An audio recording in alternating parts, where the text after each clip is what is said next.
똥냄새부터 없애보자고 한국이 말하자 똥의 권리를 주장하는 미국입니다.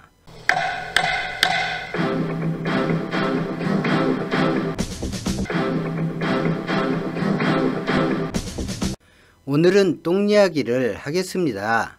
똥 이야기는 재미있기도 하지만 식사 시간이라든지 피해야 할 때도 있지요. 어느 집이나 똥이 마려운 사람이 있습니다. 화장실에 가고 시원하게 볼일을 보고 물을 내려 흔적을 지우고 그런 것이 지극히 정상적입니다. 똥을 쌌으면 싼 놈이 치워야 한다는 말을 우리는 많이 합니다. 싼 놈이 치우려고 하지 않거나 치울 능력과 여건이 되지 않아 어쩔 수 없이 엉뚱한 사람이 치우게 되면 치우게 된 사람의 감정이 좋을 리 없습니다. 사회생활을 하다 보면 의외로 자기가 싼 똥을 못 치우는 사람들을 만납니다. 그 지독한 냄새에 모두가 불편해할 때 미안하다는 한마디면 되는데 너는 똥 안 싸고 방귀도 안 끼냐며 인상 쓰거나 말 같지도 않은 말로 얼버무리거나 그 불쾌한 상황을 인내할 것을 강요하기도 합니다. 최소한 미안해하고 똥을 치우고 냄새를 없애려는 모습만 보여도 오히려 그 상황에서 어쩔 줄 몰라 하는 글을 보며 대부분 즐거워하지 심하게 타박하진 않습니다. 의도치 않은 실수라고 생각하고 누구나 할 수 있는 실수를 했다면서 더 무안해할까봐 오히려 배려하게 됩니다. 그런데 가족도 아닌 사람이 찾아와 화장실도 아니고 마당도 아닌 집안에 똥을 쌌습니다. 힘이 세다는 것을 내세우며 아무런 연관도 없는 사람이 똥을 싸버렸습니다. 그런데 지독한 냄새를 풍기는 똥을 싸지르고 미안해하기는커녕 치우지 말고 놓아둬 아직은 때가 아니야 라고 말하면서 똥을 치우고 환기하면 자연이 사라지는 똥과 냄새의 필요성을 주장하고 있습니다. 이 똥을 싼 놈은 누구나 인정하는 신사가 아니라 건달로 보여도 그냥 신사로 인정해야만 하는 그런 위치에 있는 사람입니다. 분명히 신사복을 입고 있으며 입에서는 고급스러운 단어와 점잖은 문장이 나옵니다. 모습이나 말하는 입은 그러한데 행동으로 보면 양아치 짓도 너무 자주 하고 때로는 신사복을 벗고 몸에 새겨진 용그림도 보여주며 건달 행세를 노골적으로 하기도 합니다.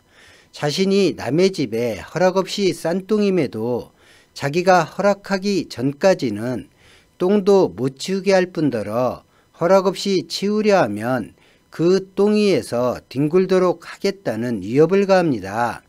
그임에 당해보았거나 그놈 힘이 사용되는 것을 보게 된 사람은 더러움과 찝찝함을 감수하고 살아가는 것과 더러움을 치우고 깨끗하게 살고 싶은 욕구 사이에 끊임없는 갈등을 하게 됩니다.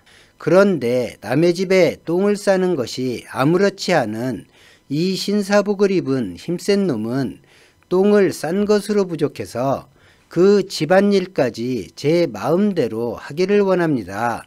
참으로 사람이 환경적 동물이고 모든 동물 중에 적응을 가장 잘한다는 종이라는 것이 세월이 흐르면서 입증이 되는 것을 보게 됩니다. 그 똥냄새 덕에 도둑이 더럽다며 오지 않으니 안전을 보장받고 있다거나 그 구린내는 다른 건달들에게 보호구역 표시가 되어 오지 못하게 하는 안전장치라거나 기기묘묘한 그럴듯한 이유가 되어버리게 됩니다. 시골 출신들은 모두가 아는 이야기를 하나 하겠습니다.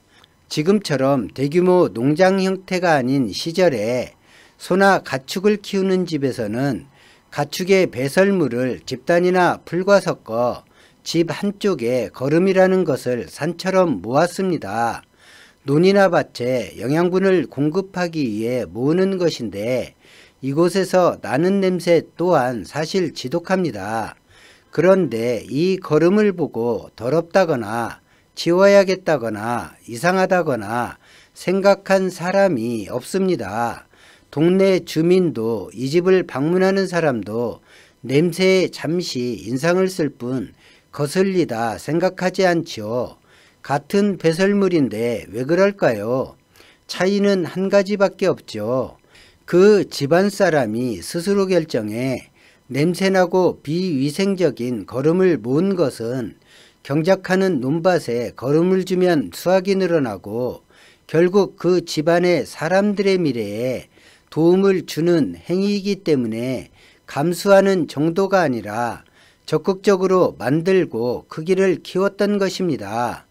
그런데 이 신사복을 입고 말은 번지르르하게 하면서 남의 집에 똥을 싸질러 놓은 힘센 이놈은 똥을 싸면서 그 집 사람들에게 허락을 구하거나 싼 다음에 미안해하면서 치우거나 환기를 위해 창문을 열거나 치우는 비용을 지급하거나 하는 대신에 자기가 싼 똥과 똥에서 나는 냄새는 자기에게 권리가 있다면서 치우면 안 되고 환기해도 안 된다고 주장하고 있습니다.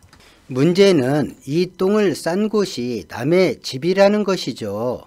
똥과 구린내가 이 집안을 지켜준다며 표정 하나 변하지 않고 너무나 태연하게 그렇게 긴 세월을 주장해왔기 때문에 이 주장에 동조를 넘어 똥을 치우면 집안을 말아먹는 사람이라고 공격하고 당연히 똥과 구린내를 감수해야 한다면서 거품 물고 옹호하는 사람도 생겨났습니다.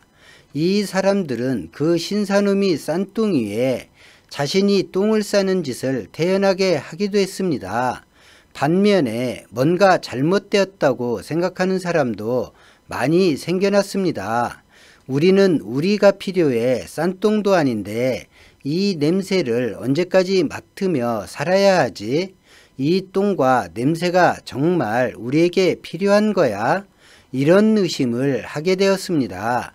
그런데 참 재미있는 것이 있습니다. 남의 집에 똥을 싼 신사는 신사 본인을 적대하지 않으면 똥을 치워도 적이 되려 하지 않는다는 것입니다. 똥을 쌀 때는 이렇게 하지 않으면 적이 될 수 있다고 판단하고 적이 되면 너무 귀찮은 일이 생긴다 생각한 것이죠. 자신이 싼 똥이 치워지는 것을 원하지는 않지만 그 집과 강한 결착이 필요해 좀 더러운 방법이지만 똥을 싼 것이기에 자신이 똥을 싼 그 집이 똥을 치우고도 똥을 안 치웠을 때처럼 신사와 관계를 유지한다면 똥을 치운다 해서 신사는 적대하지 않습니다. 우호적 관계 유지보다 이 신사에게 이익을 주는 다른 방안은 없기 때문입니다. 똥을 치우면 이 신사와 바로 적대 관계가 될 거라며 두려워할 아무런 이유가 없는 것입니다. 우리 대한민국엔 치우기 힘든 큰 똥 무더기가 세 군데에 널브러져 있습니다. 하나는 분단이라는 무지막지한 똥이고 또 하나는 분단을 시키면서 북쪽에 만들어진 이념이 다른 세스방조 국가 북한입니다. 마지막 하나가 주권인 전작권을 거머쥐고 전작권 전환은 시기가 문제가 아니라 자격이 문제라는 주한미군이란 똥입니다. 전작권과 지휘권이 국군에 온전히 있고 남북 화해에 방해하는 정책이 아니라면 주한미군이 똥 대접을 받을 이유가 없겠지요. 똥 취급이 아니라 귀한 손님으로서 극진한 대접을 받을 수도 있겠습니다. 이 똥을 단번에 치우면 좋겠지만 현실적으로 우선 환기가 필요합니다. 동족 전쟁이란 냄새를 제거하기 위해 종전선언이란 환기가 필요하고 갈등과 대립이라는 냄새를 제거하기 위해 남북교류라는 환기가 필요합니다. 그리고 대한민국과 대한사람의 존엄을 해치는 냄새를 제거하기 위해 전작권 반환이라는 환기도 필요합니다. 내일이면 2021년이 됩니다. 한민족이라는 집에서 일단 구린내를 빼내기 위해 창문을 여는 그런 새해가 똥 냄새에서 벗어난 그런 새해가 되기를 희망해 봅니다. 시청해 주신 여러분 새해 복 많이 받으시고 건강과 행운이 가득하시길 기도하겠습니다. 오늘 영상은 여기까지입니다. 고맙습니다.